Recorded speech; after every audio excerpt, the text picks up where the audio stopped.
Hey, it's 5:01. And it is week number 5. Welcome. So this week we are looking at Community, um, Sir Ken Robinson, Chapter 5, Week 5. Works out.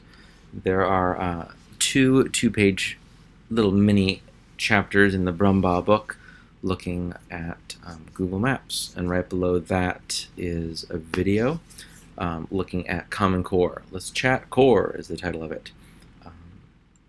You are going to need that for the Week 5 discussion, by the way. So you might want to look at the Week 5 discussion. The goal is to look at how the California Content Standards and Common Core might integrate or how they're different.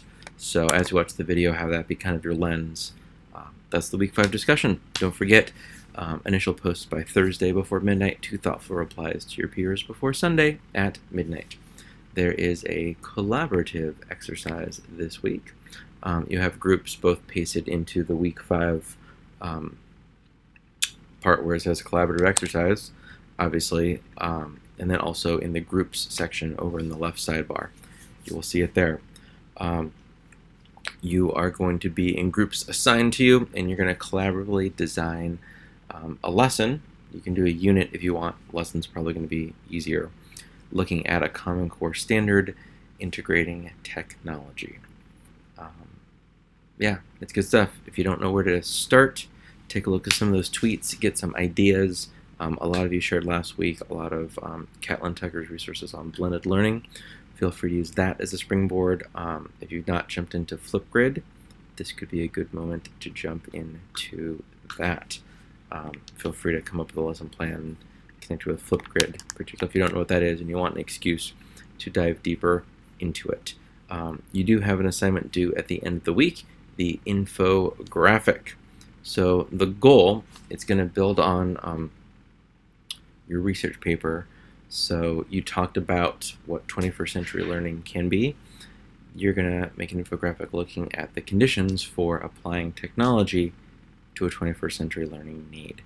If you break that down, it's actually a pretty straightforward task. It's super wordy. So once you wrap your brain around it, like, cool, got it.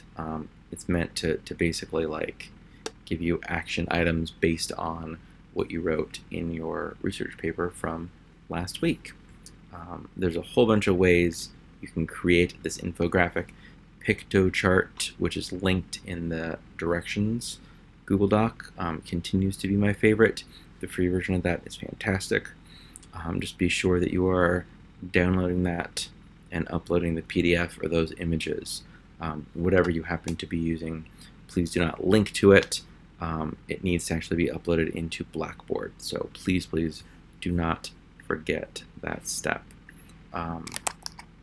Yeah, so just kind of build it based on that rubric. It should be pretty straightforward. And that is all for week number 5. Speaking of Catlin Tucker, a whole bunch of people shared tweets from her in the week 3 discussion. She's keynoting Fall Q. It's going to be amazing. It's coming up on, where do we go? cue.org/fall. Do you think that's going to get us there? Yes, it is. Yeah, coming up on October 19th and 20th. So we are just about a month away. You should consider going for one or both days. I think Catlin is keynoting Saturday, and then Ed Campos Jr. is keynoting Sunday morning. I know that because I'm going to play some keyboard. It's going to be ridiculous. Hear a little song parody about Q. It's going to be awesome. It's an amazing conference. If you can find your way up to Sacramento, go for it.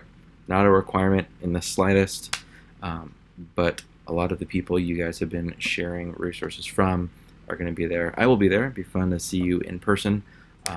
If you're looking for something, it's a Saturday, Sunday. You don't need sub coverage. It's good stuff. It's one of my favorite conferences in the world. So, yeah, now you know it's there. At the very least, just hopping on, as my mom calls it, the Twitters on that weekend, and just keeping track of the hashtag FallQ. You'll see lots of people sharing out resources. If you've not connected with Q on Facebook, I'm actually helping coordinate maybe 30 interviews of presenters and other super cool people on Saturday and Sunday, and those will be Facebook Live. So look for that. It's going to be cool.